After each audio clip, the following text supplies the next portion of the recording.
You ever notice that when anxiety hits, your first instinct is to fight it, to push it away, distract yourself, or tell yourself to just calm down? But the harder you try to shut it off, the louder it gets. Because anxiety isn't something you fix, it's something you feel. It's not a malfunction, it's a message. And when you finally stop running from it, when you turn around and say, "Okay, I'm listening," something powerful happens. Your body stops being your battlefield and starts becoming your ally again. We spend so much time trying to outthink our emotions. We tell ourselves to stay positive, to move on, to be strong. But strength isn't pretending you're not hurting. Strength is letting yourself feel without judgment. It's sitting in the middle of that storm and saying, "I'm not going anywhere." Because that's what your anxiety is asking for: acknowledgement, not avoidance. You can't heal what you keep hiding from. Most of us were never taught how to feel. We were taught how to suppress. Growing up, we heard things like, "Don't cry," "You'll be fine," or "It's not that bad." So we learned to bury our emotions under a smile. But what you bury alive doesn't die, it grows roots. And over time, those roots become tension, panic, irritability, exhaustion. It shows up in the way you overthink every conversation, the way you feel restless even when nothing's wrong, the way you can't fully relax no matter how tired you are. That's not weakness, that's emotional backlog. The truth is, anxiety isn't trying to break you down. It's trying to wake you up. It's your body saying something needs attention. Maybe it's stress you've been carrying for years. Maybe it's a wound you never healed. Maybe it's a part of you that's been trying to speak for far too long. The fastest way to calm it isn't by escaping it. It's by facing it with curiosity instead of fear. Ask yourself, what are you trying to tell me? That single question can shift everything. When you allow yourself to feel it, really feel it, your nervous system starts to regulate. You begin to understand that emotions are like waves, temporary, moving through you, never permanent. You don't drown by feeling them, you drown by resisting them. So when that wave of anxiety rises, don't brace for impact. Let it pass. Close your eyes, breathe, and remind yourself, this is temporary. I can handle this. That's how you begin to take your power back. It's funny, isn't it? We think peace means the absence of chaos. But peace isn't found in silence. It's found in surrender. It's found when you stop fighting what's happening inside you and start letting it exist without control. You realize that your emotions don't define you. They just pass through you. And when you allow them to flow, they lose their grip. You stop being at war with your own mind. This is what real healing looks like. It's not dramatic, it's quiet. It's the moment you stop trying to be okay and start being honest instead. It's the deep exhale after years of holding it all in. And it starts small, with one honest breath, one brave pause, one gentle reminder that you don't have to fix yourself to be worthy of peace. You just have to stop running long enough to let it find you. Because the fastest way to calm the storm is to stop fighting the rain.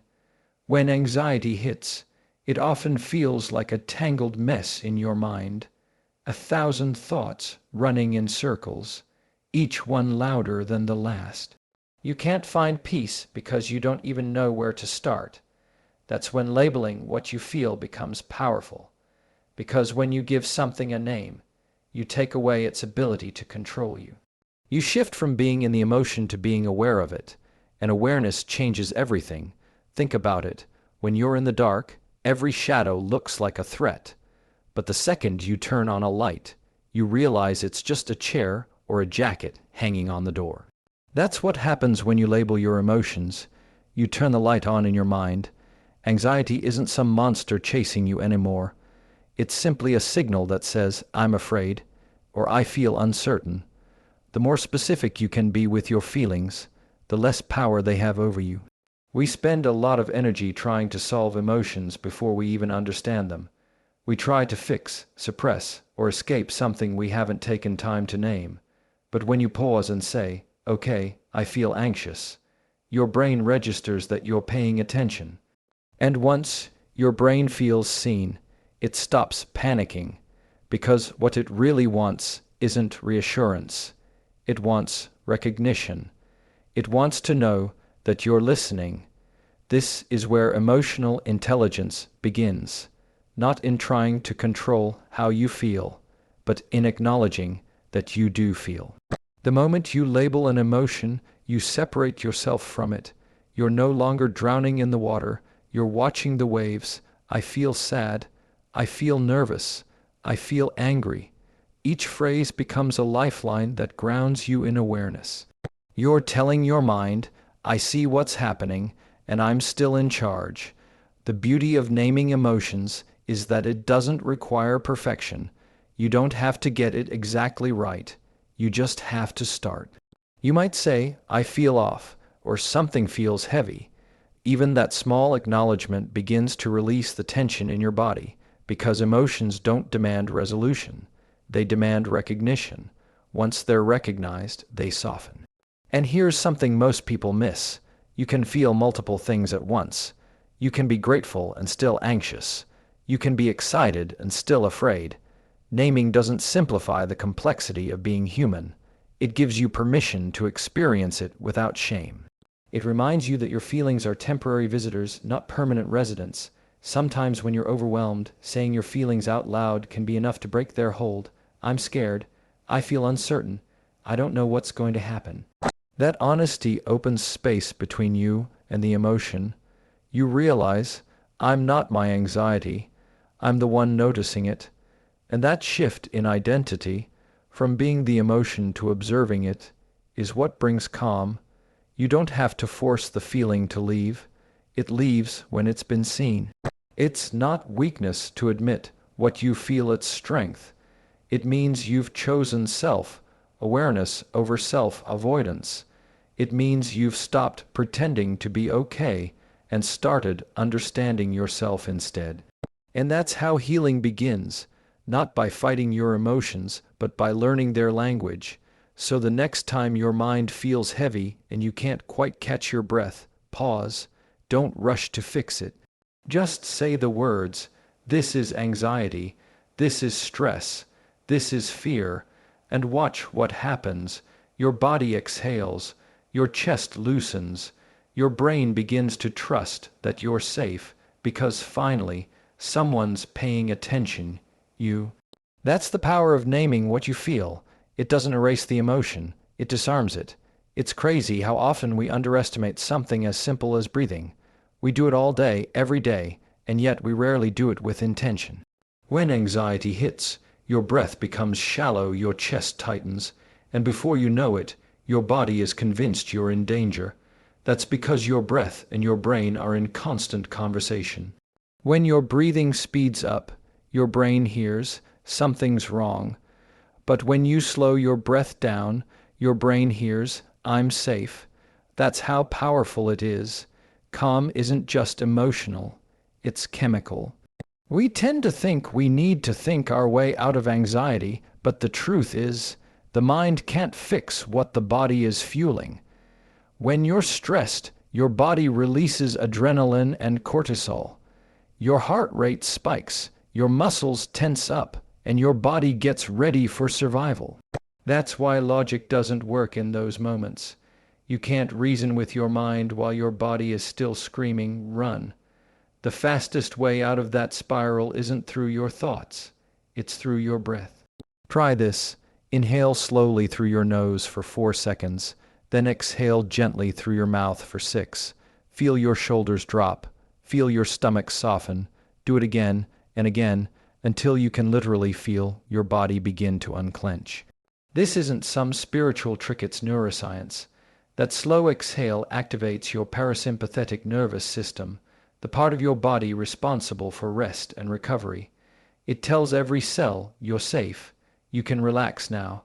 Most of us have trained our bodies to live in survival mode. We're always alert, always on guard, always waiting for something to go wrong. So when peace shows up, it feels unfamiliar. Our nervous system doesn't recognize it because it's used to chaos. That's why deep breathing feels uncomfortable at first. It's your body learning to trust calm again. You're literally retraining your brain to understand that safety doesn't mean silence. It means balance. The breath is also a mirror. It shows you how you're really doing. If you stop and notice, your breath will tell you the truth your mind tries to avoid. Shallow breath, you're holding on. Uneven breath, you're resisting. Deep, steady breath, you're allowing. And that's what healing is, allowing. Allowing the body to soften, the mind to slow down, the heart to open. Every intentional breath is a reminder that you're not trapped in your anxiety. You're present with it. And here's what's interesting. Your breath is the only part of your nervous system you can control both consciously and unconsciously. You can't decide when your heart beats, but you can decide how you breathe. That means you have a built-in reset button inside you at all times. You don't need an app, a therapist, or a perfect morning routine to find calm. You just need a breath. That's the simplest, fastest, most natural way to return home to yourself. Sometimes, when you're overwhelmed, the best thing you can do isn't to think differently. It's to breathe differently. Because thinking tries to fix, breathing tries to feel. And once you feel safe in your own body again, your thoughts naturally begin to calm down. You stop spiraling. You stop predicting disasters. You start existing, right here, right now. So the next time you feel panic rising or your chest tightening, don't fight it. Pause, inhale slowly, exhale longer than you breathe in. Let that rhythm tell your body the truth your mind forgot. You are safe. Because peace doesn't come from thinking harder, it comes from breathing deeper. The mind can be a beautiful place or a battlefield. It depends on how much power you give to the voice inside it. We all have that voice, the one that whispers worst case scenarios, that tells us we're not doing enough, that everyone else has it figured out but us. It's that voice that keeps you up at night, running through conversations, worrying about what you said or didn't say. But here's the thing, just because that voice is loud doesn't mean it's true. You can't always stop the thoughts, but you can choose how much authority they have over your peace. Most of your anxious thoughts aren't facts, they're predictions. They're your brain trying to prepare you for pain that might never come. It's a survival mechanism, your mind's way of saying, if I can imagine every possible bad outcome, maybe I can protect myself. But that protection quickly becomes a prison. You start overanalyzing every situation, preparing for things that might never happen, and missing the moments that actually are. And the cruel irony is that the very thoughts meant to protect you are the ones keeping you stuck. You don't have to argue with those thoughts or try to silence them. All you have to do is start noticing them with a little more compassion and a little less belief. The moment you say, "That's just a thought," you create space. You separate yourself from the story. It's like watching clouds move across the sky. You can see them, but you don't have to chase them. When your mind says, "I can't handle this," you can respond, "Maybe I can." When it says, "They're judging me," you can answer, "That's just fear talking." It's not about rejecting your thoughts. It's about questioning them. Most of the time, anxiety disguises itself as certainty. It convinces you that your fears are facts. But when you pause long enough to challenge them, you start seeing the cracks in their logic. What if I fail becomes what if I grow. What if they leave becomes what if I learn to stand on my own. You start to see that fear doesn't predict the future. It just rehearses pain. And when you stop rehearsing pain, you start practicing peace. It takes time to reframe your thoughts, especially when you've spent years believing every anxious story your mind tells you. But the more often you challenge those stories, the weaker they become. You stop being pulled into the spiral. You stop reacting to every worry like it's an emergency. You realize that not every thought deserves a response. Some thoughts are just noise passing through a busy mind. There's power in being the observer. When you step back and notice your thoughts instead of identifying with them, you take your power back. You stop living under the illusion that every worry must be true, and in that space, peace begins to grow. Because peace doesn't mean silence. It means you've learned which voices to listen to and which ones to let go. The goal isn't to eliminate negative thoughts. It's to stop letting them dictate your reality. The voice of fear might still show up, but you'll recognize it faster. You'll say, "I see you, but I'm choosing differently this time." And every time you do that, your brain starts to rewire. It starts to believe what you repeat. So when that voice in your head starts telling you stories again about your worth, your future, your fears, pause before you accept them. Ask yourself, is this truth or is this just fear in disguise? Because once you stop believing every voice in your head, you finally make room for the one that's been quiet all along, the voice of calm, truth, and strength that's always been yours. Your body remembers everything your mind tries to forget. Every heartbreak, every disappointment, every time you swallowed your emotions just to stay strong. It all gets stored somewhere inside you. That tightness in your chest, that lump in your throat, that constant fatigue that never seems to go away. That's not random. That's your body keeping score. It holds onto the things you never gave yourself permission to release.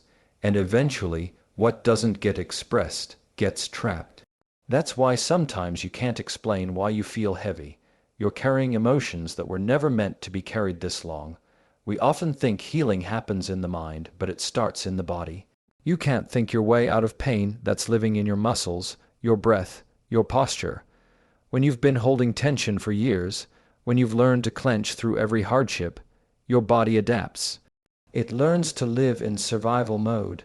Your shoulders stay raised, your jaw stays tight, your breathing stays shallow. It becomes your normal. But here's the truth. Your body doesn't want to live in protection forever. It wants to release. It wants to breathe again. When you allow yourself to release what you've been holding, it doesn't make you weak. It makes you human. Crying isn't a breakdown, it's a detox. Shaking when you're overwhelmed isn't instability. It's your body letting go of stored adrenaline. Movement, stretching, dancing, even taking a long walk. These aren't small things. They're how your body says, "Thank you for letting me breathe." Because trauma and stress are energy, and energy can't just disappear, it has to move. If you don't move it, it stays in you. So often we try to get over things without ever letting them move through us. We try to talk our way to peace, but you can't reason with something your body is still holding on to. That's why sometimes therapy, meditation, or affirmations don't feel like enough. Because healing isn't just mental, it's physical, it's emotional, it's messy, it's the sigh you didn't know you were holding. The tears that come out of nowhere, the moment you finally unclench your jaw and realize you've been tense for years. And the truth is, your body has been trying to protect you all along. Those knots in your stomach, that urge to shut down, that need to control, it's all your body's way of saying, "I'm trying to keep you safe." But safety isn't found in holding on, it's found in letting go. When you start listening to what your body's been saying, when you start releasing instead of retaining, you give yourself permission to heal on every level. Sometimes healing looks like doing less, slowing down, lying on the floor and breathing deeply, taking a walk without music, letting silence do the talking. Sometimes it looks like laughter after years of seriousness, or tears after decades of pretending. There's no right way to release. The only wrong way is to keep everything inside, because when you keep it in, your body becomes the storage unit for your pain. But when you let it out, even in small ways, you make space for peace to live there instead. Your body knows how to heal. It's been trying to all along. All it needs is your permission. So the next time you feel tension, don't ignore it. The next time tears rise up, don't swallow them. The next time your chest feels heavy, breathe into it. Trust that those moments aren't breakdowns, they're breakthroughs. Because healing doesn't come from holding it all together. It comes from finally letting it go. Healing doesn't mean forgetting what happened or pretending the pain never existed. It means teaching yourself that you're safe now. For so long, you've been living like danger is still around the corner, flinching at small things, overthinking every move, feeling like calm is something you have to earn. That's not because you're broken. It's because your body learned survival before it learned safety. And when survival becomes your default, even peace can feel uncomfortable. So the real work isn't about avoiding triggers. It's about teaching your body that it no longer needs to live on high alert. You see, trauma changes the way you see the world. It tells you that good moments are temporary, that love is risky, that something bad will always follow something good. It makes you hold your breath, waiting for the other shoe to drop. But here's what most people don't realize. Trauma doesn't just live in the past, it keeps trying to relive itself in the present. Every time you overreact to something small, every time your chest tightens when someone raises their voice, every time you shut down when you feel close to someone, that's not you being dramatic. That's your body remembering. It's your nervous system saying, "This feels like that time I wasn't safe." And this is where healing really begins, not by erasing what happened, but by gently teaching yourself that it's over. You do that by giving yourself what you never had when it happened: understanding, compassion, and calm. When your heart starts racing, instead of criticizing yourself, say, "I'm safe." When your anxiety spikes for no reason, take a breath and remind your body, "We're not there anymore." Every time you do that, you're rewiring your brain. You're creating a new story, one where you are no longer the person who had to survive, you're the person who gets to live. It's not instant. Healing never is. It's a slow rebuilding of trust between your mind and your body. It's waking up one day and realizing that your shoulders aren't as tense, that your laughter comes easier, that peace doesn't feel foreign anymore. That's the quiet victory of healing. It doesn't announce itself. It just starts showing up in the way you breathe, the way you respond, the way you rest. What most people forget is that safety isn't something the world gives you. It's something you create within yourself.